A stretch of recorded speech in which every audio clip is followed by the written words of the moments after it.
Harihara వీరమల్లో teaser వచ్చిందండి. అసలే election season. సినిమాకి రాజకీయానికి సంబంధం ఉండాల్సిన పని లేదు, కానీ ఒక హీరో పొలిటికల్ రంగంలో అడుగుపెట్టినప్పుడు ఖచ్చితంగా ఆ రిసీవ్ చేసుకోవడంలో తేడా ఉంటుంది. ఒక పక్క పిఠాపురంలో పోటాపోటీ వాతావరణం, జనసేన వైసీపీ మధ్య క్లాష్, ఈ జనసేన వెళ్ళి టీడీపీతో కలవడం, ఇలాంటి వేడి ఎన్నికల వాతావరణంలో ఈ టీజర్ని ఒక మామూలు సినిమా టీజర్లా రిసీవ్ చేసుకోవడం అంటే కష్టమే. మొన్న ఉస్తాద్ టీజర్లో ఆ పగిలిన గ్లాసు డైలాగ్ చాలా ట్రాలింగ్స్కి గురైంది. అదృష్టం ఏంటంటే ఇందులో రాజకీయ డైలాగులు లాంటివి ఏం లేవు. మన ప్రాణాలకు విలువే లేదా నాన్న? కంటెంట్ మాటకు వస్తే సమాజం మొత్తాన్ని అదుపులోకి తీసుకుని సామాన్య ప్రజల్ని హింసిస్తూ తమ ఇష్టం వచ్చినట్టు పరిపాలన సాగించే ఒక డిస్టోపియన్ సొసైటీ లాగా ఆ వాతావరణం చూపించారు. ఎవరి లెవెల్లో వాళ్ళు జనాన్ని దోచుకుంటున్నారు. ప్రతివాడిని వాడి పైవాడు దోచుకుంటాడు.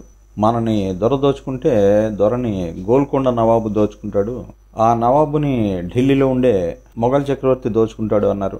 ఆశలు కోల్పోయిన ఒక ప్రాంతంలో పేదవాళ్ళు ధనికులు కూడా బాధపడుతున్న సమాజంలో ఒక ఒంటరి యోధుడు, వాడే హరిహర వీరమల్లు, వాడొచ్చి ఈ దొంగ దొరల లెక్కలన్నీ సరిచేస్తాడు అని హీరో ఎలివేషన్ ఇచ్చాడు.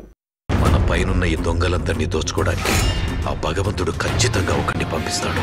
అయితే కేజీఎఫ్ దగ్గర నుంచి చూస్తున్నాం, ఇలా సమాజాన్ని ఏదో కొంతమంది అదుపులోకి తీసుకుని ఇబ్బంది పెట్టడం, ఇదే కాన్సెప్ట్తో కంటిన్యూ అవుతున్నారు. ఇప్పుడు రాబోయే ఆ కల్కి సినిమా కూడా, అక్కడ కూడా ఇలాంటి వాతావరణమే.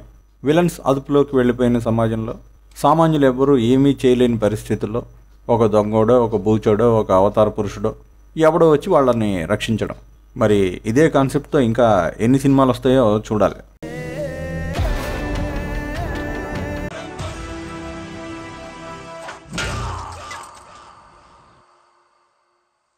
సరే, హీరో క్యారెక్టర్ ఒక దొంగ, ఒక సామాన్యుడైన దొంగ సమాజంలో ఉన్న బాధల్ని గ్రహించి పెద్ద వాళ్ళతో ఎలా పోరాడాడు, సామాన్యులకి ఎలా న్యాయం చేశాడు అన్నది ఈ సినిమా కథ అన్న విషయం తెలిసిపోతూనే ఉంది.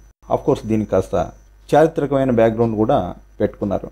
హరిహర వీరమల్ అనే ఒక దొంగ ఉండేవాడు, అప్పట్లో ప్రజలకి సాయం చేశాడని ఎక్కడో చరిత్రలో ఒక చిన్న క్లూ దొరుకుండొచ్చు మన క్రిష్ రాధాకృష్ణకి.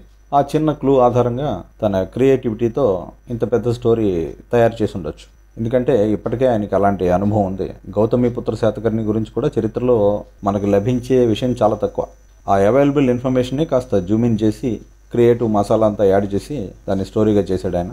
అఫ్కోర్స్ ఈ సినిమా పవన్ రాజకీయ కారణాల వల్ల మరీ లేట్ అవ్వడం వల్ల, ఇంకా ఇతర కారణాల వల్ల ఇప్పుడు క్రిష్ జాగర్లమూడి ఈ ప్రాజెక్ట్ నుంచి తప్పుకున్నాడు అంటున్నారు.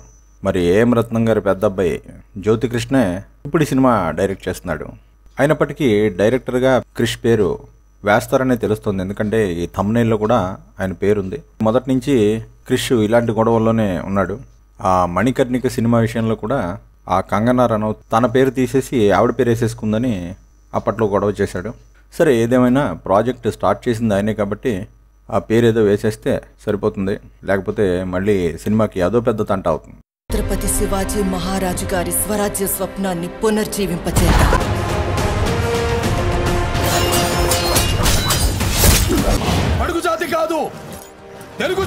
సరే, ఇక దొంగల స్టోరీలు అంటారా?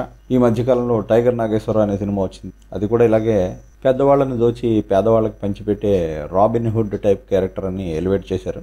అది కూడా ఒక రియల్ క్యారెక్టర్ అయినా సరిగ్గా వర్కౌట్ అవ్వలేదనుకోండి. మొత్తం మీద ఈ పిఠాపురం వేడి మధ్య హరిహర వీరమల్లు టీజరు ఎంతో కొంత ఇంట్రెస్ట్ రేకెత్తించింది. తెలుగులోనే కాకుండా తమిళం, మలయాళం, కన్నడం, హిందీ భాషల్లో కూడా ఈ సినిమా వస్తుంది. మొట్టమొదటిసారిగా పవన్ కళ్యాణ్ ఒక పాన్ ఇండియా స్టార్ కాబోతున్నాడని అందరూ సంతోషించాల్సిన విషయం. పైగా మ్యూజిక్ కూడా కీరవాణి. అయితే డిసప్పాయింట్మెంట్ ఏంటంటే ఇది కేవలం పార్ట్ 1 అట. పార్ట్ 1 సోడ్ వర్సెస్ స్పిరిట్ అని ఇచ్చారు. ఎందుకురా నాయన ఈ పార్ట్ 1 పార్ట్ 2 ఈ పిచ్చ తగ్గించుకోండి. ఏదో బడ్జెట్ కలిసి వస్తుందని మీరు చేస్తున్న ప్రయోగాలు జనానికి చాలా ఇరిటేటింగ్గా ఉంటాయి. ప్రతి సినిమాకి పార్ట్ 1 పార్ట్ 2 పార్ట్ 3 ఎందుకు? ఒక్క సినిమా ఒక్క పార్ట్గా అద్భుతంగా తీస్తే బాగుంటుంది. మళ్ళీ ఆ కథ గుర్తుపెట్టుకుని మళ్ళీ రెండో పార్ట్ వచ్చినప్పుడు చూడడం, వెయిట్ చేయడం, ఇది మరీ ఎక్కువైపోతుంది. ఇకపోతే ఈ సినిమా మరి ఎలక్షన్ల తర్వాతే రిలీజ్ అవుతుంది. నిజానికి ఈ సినిమా 2022 సంక్రాంతికే రిలీజ్ కావాలి. ఆ తర్వాత మళ్ళీ 2022 ఏప్రిల్ చివరికి పోస్ట్ పోన్ చేశారు. ఇప్పుడు 2024 సంక్రాంతి కూడా వెళ్ళిపోయింది, మే నెల కూడా వచ్చేసింది. మరి రిలీజ్ డేట్ ఎప్పుడు ప్రకటిస్తారో ఏంటో. ఏదేమైనా ఎలక్షన్ల తర్వాతే రిలీజ్ అవుతుంది. ఎలక్షన్ రిజల్ట్ ప్రభావం ఖచ్చితంగా ఈ సినిమా రిజల్ట్ మీద కూడా ఉంటుంది, అది ఎవరు కాదనలేని విషయం. వాడొచ్చి దొంగతరులందరి లెక్కలు సరిచేస్తాడు. ఇక విలన్ మాటకు వస్తే, బహుశా ఆ యానిమల్ ఎఫెక్టో లేకపోతే అంతకు ముందే అనుకున్నారు. ఆ బాబీ డియోల్ని పట్టుకొచ్చి పెట్టారు. మరి చాలా క్రూరమైన విలన్గా బాగుంటాడని అనుకున్నారో ఏమో. మొత్తం మీద ఎంఎం కీరవాణి గారి సంగీతం, బాలకృష్ణతో చారిత్రక సినిమాలు, బయోపిక్ సినిమాలు తీసిన క్రిష్ దీనికి డైరెక్టర్. కాబట్టి ప్రస్తుతం టీజర్లో రాజకీయ డైలాగులు పెద్దగా కనిపించకపోయినా ఫైనల్ మూవీలో మాత్రం ఖచ్చితంగా అలాంటి పంచులు కొన్ని ఉంటాయి. అవి ట్రాల్ చేయడానికి వైసీపీ వాళ్ళు కూడా రెడీగా ఉంటారు. ఏదేమైనా పవన్ పొలిటికల్ కెరీర్ గురించి పక్కన పెడితే స్క్రీన్ ప్రజెన్స్ మాత్రం అద్భుతంగా ఉంది. రాజకీయ నాయకుడిగా కూడా ఆవిర్భవించిన తర్వాత ఆ కాన్ఫిడెన్స్ స్క్రీన్ మీద కూడా ఎక్కువగా కనిపిస్తుంది. సరే, సినిమాలు విజయం సాధించడం విషయం పక్కన పెడితే రాజకీయాల మీద అవగాహన పెంచుకుని అక్కడ విజయం సాధించగలిగితే అప్పుడు ఇలాంటి సినిమాల క్రేజ్ ఇంకొంచెం పెరిగే అవకాశం ఉంది. లేకపోతే మన పవన్ కళ్యాణ్ స్క్రీన్ మీదే కానీ బయట పెద్ద పవర్ స్టార్ ఏం కాదు అని జనం అనుకునే అవకాశం ఉంది. మన ప్రాణాలకు విలువే లేదా నాన్న? మన పైనున్న ఈ దొంగలందరినీ దోచుకోవడానికి ఆ భగవంతుడు ఖచ్చితంగా ఒకరిని పంపిస్తాడు. మరిన్ని మంచి వీడియోల కోసం సబ్స్క్రైబ్ చేయండి. సోషల్ మీడియాలో మమ్మల్ని ఫాలో అవ్వండి.